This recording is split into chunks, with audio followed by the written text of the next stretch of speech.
have been living in France for 10 years. It's going to be officially 10 years in September 2021. I have worked here, I have studied here, I have been part of a French family, which is my boyfriend's family, for 8 years now. So I could say that I've gotten to know France, French people, and French culture at an expert level. So today I'm going to be sharing with you 10 lessons that I've learned on my 10 years in France. If you enjoy fashion, style, life in Paris, productivity videos, business videos, just a little bit of everything, I'm figuring it out, I'm getting there. Please subscribe to this channel, and if you want more, follow me on social media. I am at Fancyandparis. Oops, maybe I have more space. I am at Fancyandparis on both Instagram and TikTok.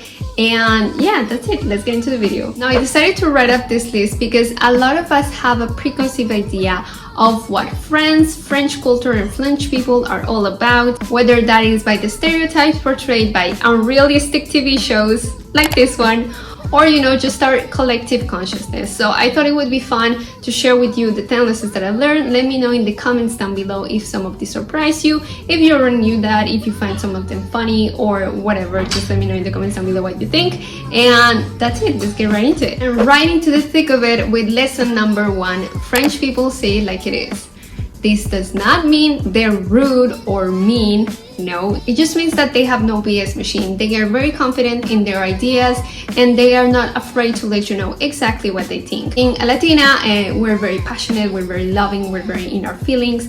And when I got here, I was a teenager, so it was kind of like a shock to see that people were very straightforward and they just tell it to you like it is. But I think with time, I definitely adopted this way of living where I am very straightforward when I say, and my family would say that I'm now very harsh and that I became very harsh, but I don't think so. I think you just have to be objective to the point and no BS. So maybe I just became a little bit French in that way, but yeah, that's the first lesson. French people say it like it is.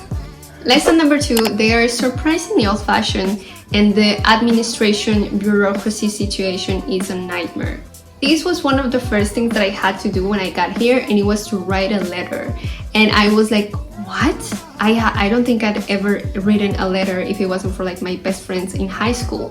But here, writing a letter and like sending it by the post office, it's super normal, and it's actually something that you may have to do, quite often if you have to do like official declarations or things like that. When I got here to Paris for the first time, I was living at a friend's apartment, while I was finding my apartment, and he wrote a letter to say that I was, staying with him, and that's how I got to open my bank account, my phone account, my bus subscription, like all of that. It really holds value. Like, I know that if I go with a letter to like a Colombian bank and say like, yeah, I live here, here's the letter of the person, they're just going to laugh at my face. But here, letters really hold their value, and the administration system is super paper centric.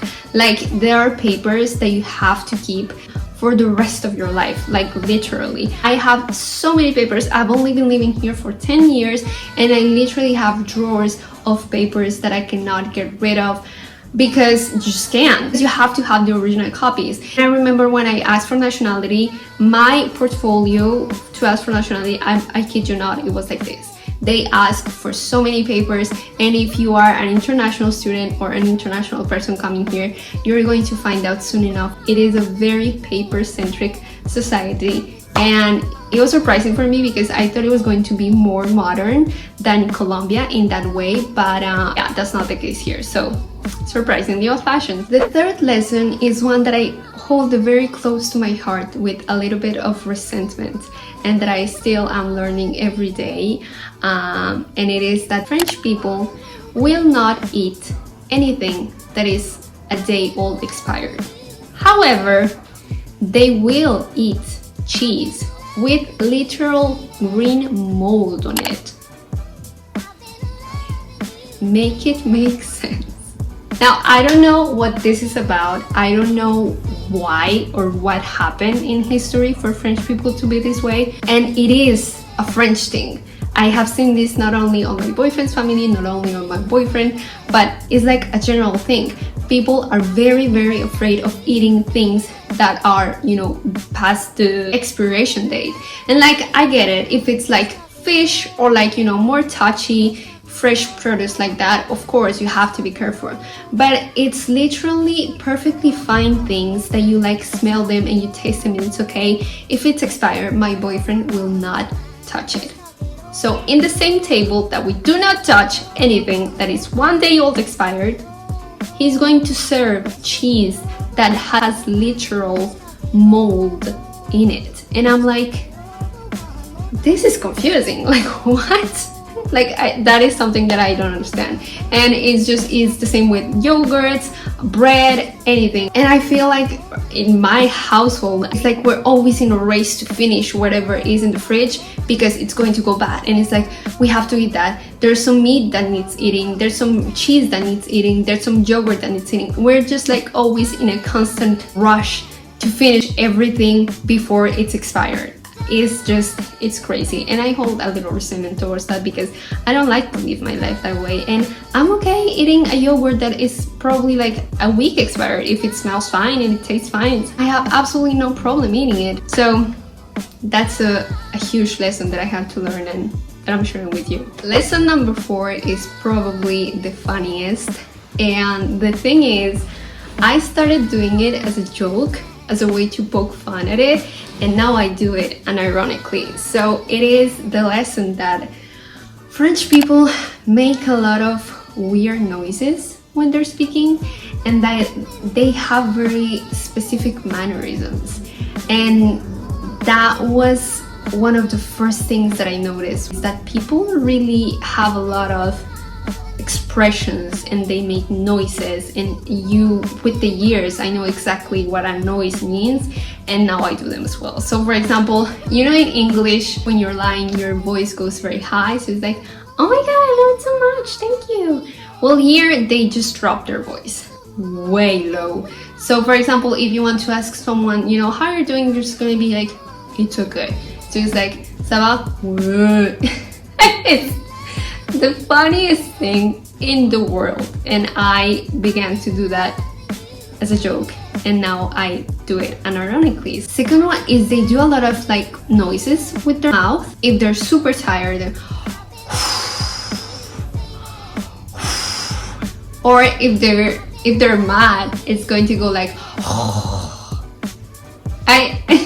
I'm doing this, and it's so funny because I just know that whenever you guys come here, you're going to see this and you're going to know what it means. But they have the most distinctive noises. They also mean, it's like, you know, you think I'm dumb or something, it's like, and I'm like, why? Like, what? Who invented that? Who? Yeah, whenever they're speaking, they say this between each phrase, especially when they're like getting serious. So whenever you watch the news, it's like half is words and the other half is just but now I do it as well. So number 5 is that they have a very royal-like way of eating, and I discovered this the first time I went to eat at my boyfriend's family house. His mom served, you know, a salad, and I just thought we were eating, you know, salad, and I was like, is that all we're eating? But I didn't know that they actually always do entrée, plat, fromage, dessert, which is, you know, entrance, a dish, a cheese, and a dessert. They never skip dessert. Then obviously you have the bread and the wine, so, you know, just in case you wanted something else. So I am used to, in Colombia, what we do is we just serve a huge plate of food with like everything just mixed in. You know, you have your entrance, your dish, you have everything in one plate. And so then she brought out the chicken. I was like, oh, we're going to eat it, it's okay. And, you know, with some rice and stuff. And then she brought out the bread with cheese, and I was like, oh my god, I'm full. And I thought it was because it was like a special occasion. And then she brought out the dessert, and I was like, oh my gosh, like, wow, this is so cool, they're doing this for me. And then it wasn't for me. They do it they do that every day. But that's super fun. I feel like it's so fancy, but we definitely don't eat like that in this house because I don't know, I'm just not used to doing that. So we just do, you know, Colombian style, just one dish. However, we never skip dessert because he is just not able to skip dessert. I think I could skip dessert, but I would say 90% of French people are not able to skip dessert. And even if they don't do dessert, they will do like maybe a little chocolate or a fruit or a yogurt or something like that, but there has to be something sweet after the dish. And if it's a special occasion or a party, you have the apéro, which comes like an hour before, and it's just like drinks and like, you know, chips and nuts and stuff like that. So that's an extra step that you add before if it's a party or if you're drinking. So I love that. Business hours mean different things to different people.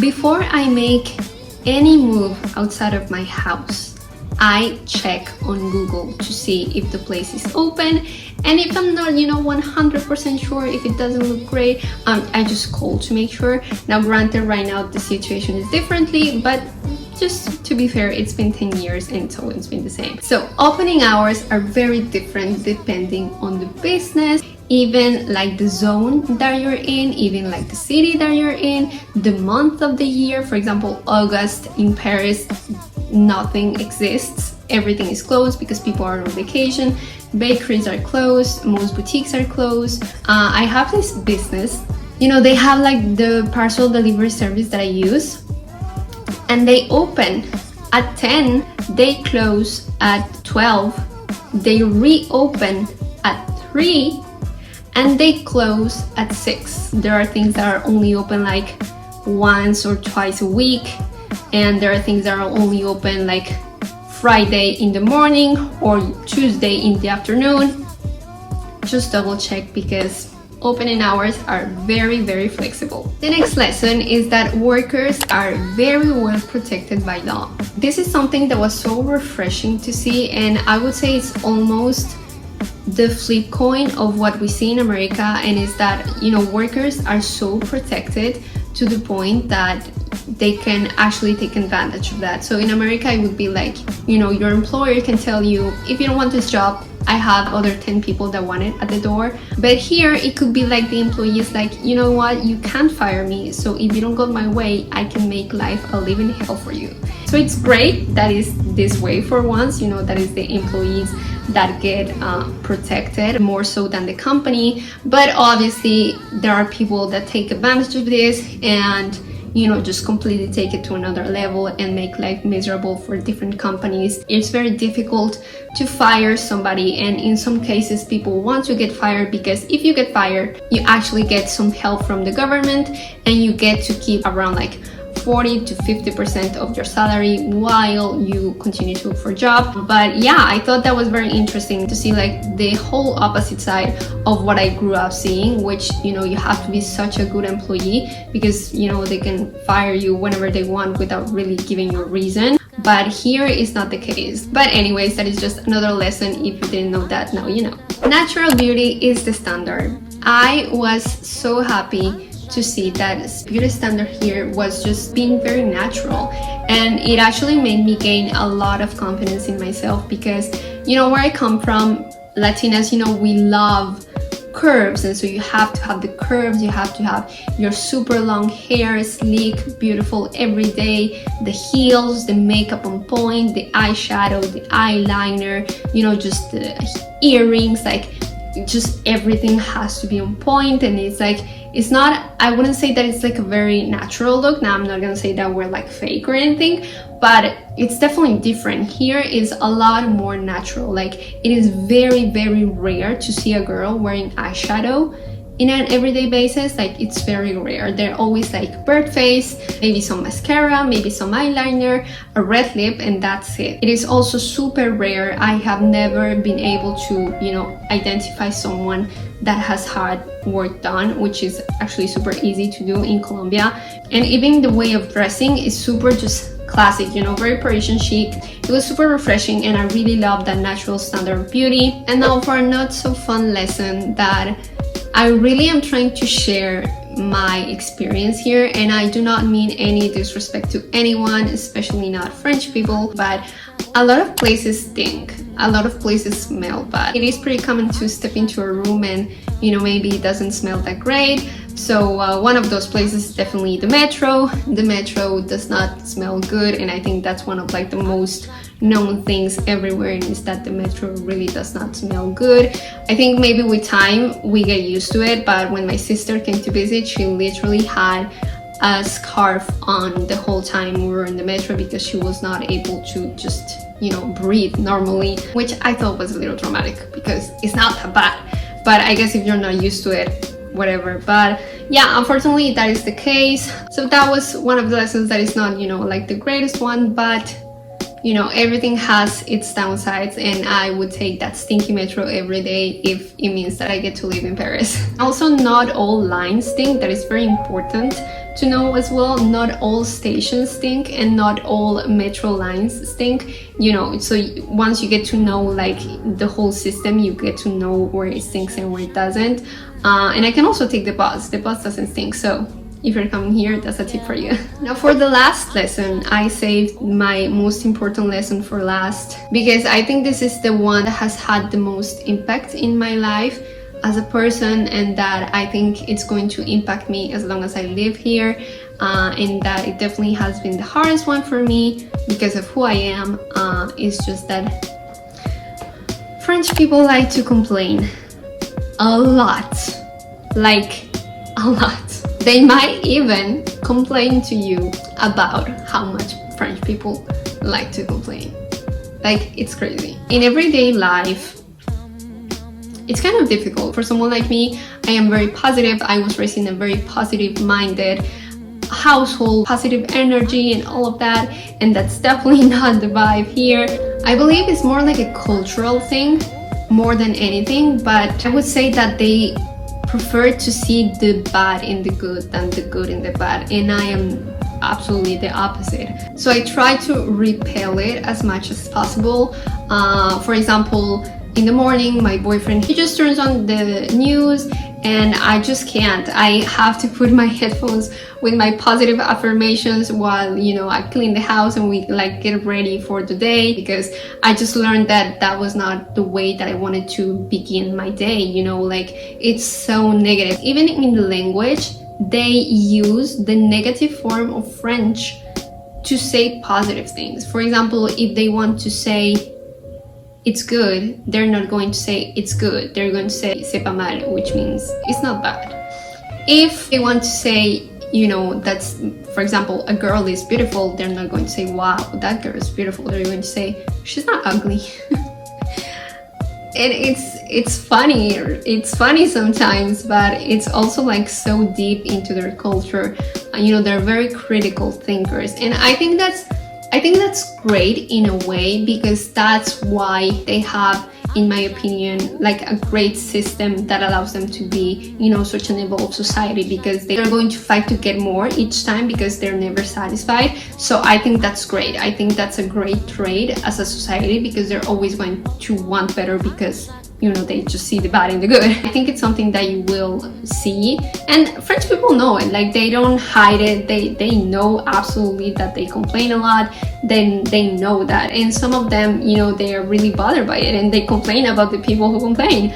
But I'm up for the challenge because I really love living here, and I think I have enough good energy to, you know, go against all the negative energy. But sometimes it can be a little bit draining. But anyways, that is the last lesson that I can share with you today. Let me know if there was some that surprised you. Let me know if there were some that you found funny.